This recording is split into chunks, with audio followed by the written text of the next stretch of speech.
नमस्कार, news 4 nation देख रहे हैं आप और मैं हूं सानिया आपके साथ। आपको बता दें कि नेपाल में लगातार जेएनजी के द्वारा प्रदर्शन किया जा रहा है और ये प्रदर्शन काफी उग्र होता हुआ नजर आ रहा है।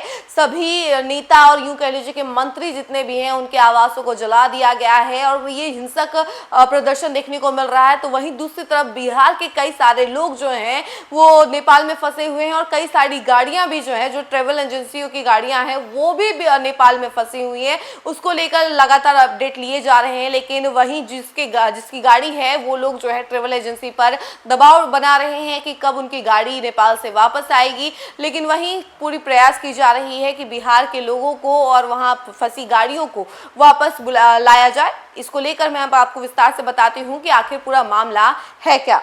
नेपाल हिंसा में उत्तर बिहार के विभिन्न जिलों की सैकड़ों गाड़ियां नेपाल में फंसी हैं। हालांकि ट्रैवल एजेंट चालकों से अपडेट ले रहे हैं। उनका कहना है कि औसतन प्रतिदिन नेपाल के लिए उत्तर बिहार के विभिन्न जिलों से सैकड़ों गाड़ियां यात्रियों को लेकर जाती है। कई निजी गाड़ियों को भी भेजा गया है। ट्रैवल एजेंट की समस्या इस बात को लेकर है कि उन्होंने जो प्रोजेक्ट नवंबर की गाड़ियां भेज रखी थी, अगर उसे नुकसान हुआ तो उसकी पूरी भरपाई उन्हें अपनी जेब से करनी होगी। इस घटना के बाद गाड़ी वाले भी उनके ऊपर दबाव बनाने लगे हैं कि उनकी गाड़ियां कब तक आएगी। कभी बॉर्डर सील है तो ऐसे में वह अपने किसी आदमी को वहां तो नहीं भेज सकते हैं। सुकून बस इस बात की है कि जहां हिंसा हुई उस क्षेत्र से काफी दूर उनकी गाड़ियां हैं। रक्सौल प्रतिनिधि के अनुसार नेपाल में आंदोलन के बीच फंसे भारतीय पर्यटकों के वापसी का प्रयास शुरू हो गया है। नेपाली प्रशासन के द्वारा नेपाल घूमने के लिए गए पर्यटकों को रक्सौल प्रतिनिधि के अनुसार नेपाल में आंदोलन के बीच फंसे भारतीय पर्यटकों के वापसी का प्रयास शुरू हो गया है। नेपाली प्रशासन के द्वारा नेपाल घूमने के लिए गए पर्यटकों को निषेधाज्ञा की अवधि समाप्त होने के बाद भारत के लिए भेजा जा रहा है।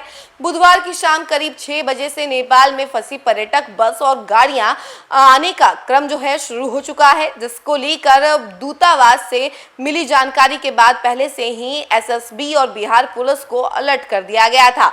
मैत्री पुल पर तैनात एसएसबी के जवानों और हरैया थानाध्यक्ष किशन कुमार पासवान की उपस्थिति में नेपाल से आने वाले पर्यटकों के आईडी कार्ड की जांच कर उन्हें भारत में प्रवेश की अनुमति दी जा रही थी।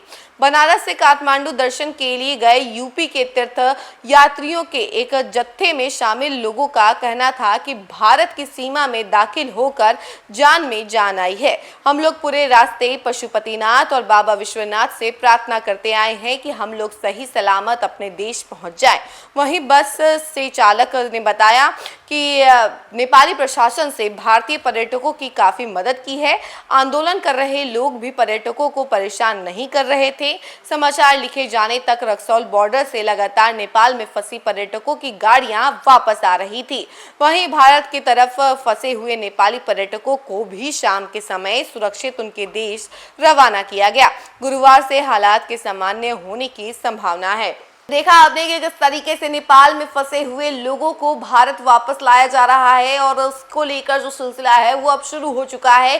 कितने सारे पर्यटक जो हैं वो नेपाल में फंसे हुए थे, उनको एक एक करके वापस भारत बुलाया जा रहा है और सही सलामत भारत लाया जा रहा है। उनकी आईडी कार्ड चेक की जा रही है बॉर्डर्स पर और बॉर्डर पर आईडी कार्ड चेक करने के बाद ही उनको एंट्री दी जा रही है भारत में। देखिए, नेपाल में लगातार उग्र प्रदर्शन बढ़ते जा रहा है। जेएनजी के द्वारा ये प्रदर्शन किया जा रहा है। व्हाट्सएप, फेसबुक और कई सारे सोशल साइट्स बंद होने के बाद जेएनजी जो है प्रदर्शन करने पर आ गए हैं और ये प्रदर्शन लगातार उग्र होते जा रहा है। कई सारे मंत्रियों ने इस्तीफा दे दिया, यहाँ तक कि नेपाल के पीएम ने भी इस्तीफा दे दिया। इसके बाद से जो प्रदर्शन है वो काफी उग्र होता नजर आया। उसके बाद धीरे धीरे ये संभलने की बात कही जा रही है, लेकिन इसी बीच भारतीय पर्यटक जो वहां फंसे हुए हैं वो लगातार गुहार लगा रहे थे कि उन्हें अपने देश जो है सुरक्षित लाया जाए और इसी कड़ी में अब कई सारे भारतीय पर्यटकों को लाया गया है भारत और सबकी आईडी कार्ड चेक करके उनको एंट्री दी जा रही है। इस खबर में फिलहाल के लिए इतना ही। ऐसे ही तमाम अपडेट के लिए बने रहे हमारे साथ और देखते रहे न्यूज़ 4 नेशन। धन्यवाद।